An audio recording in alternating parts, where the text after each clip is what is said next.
దేవుని నామానికి స్తోత్రం. ఈ దినాన శుక్రవారం దినాన దేవుడు సిలువలో పలికిన 7 మాటలు ధ్యానించడానికి కూడి వచ్చిన మీ అందరికి కూడా నా ప్రత్యేకమైన వందనాలండి.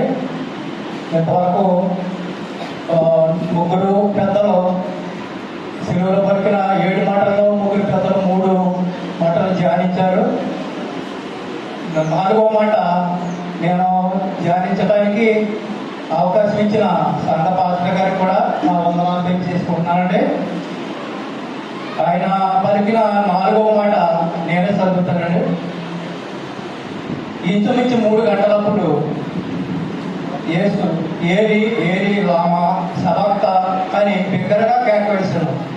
ఆ మాటకు నా దేవా నన్నెందుకు చేయి విడిచితివి అని అర్థం. ఒంటరితనము పాపము చేయని ఆయన పాపిగా నిలబడ్డాడు. ఆయన చాలా శ్రమనందారు. తర్వాత 3 గంటలు సిలువలో భయంకరమైన ఎండలో సిలువలో ఆయన ఎంతో శ్రమనందారు, ఎంతో వేదన పొందారు. ఆయన ఒక్క మాట అయినా బదులు పలకలేదు, ఒక్క ఫిర్యాదు అయినా చేయలేదు, కనికరము కోరలేదు.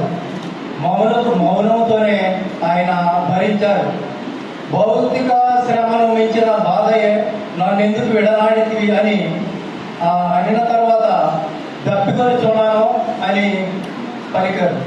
పేతురు 2:25 మీరు గొర్రెల వలె దారి తప్పిపోతురి, ఇప్పుడు మీ ఆత్మలో కాపరియు అధ్యక్షుడునైన ఆయన వైపునకు మళ్ళీ ఉన్నారు.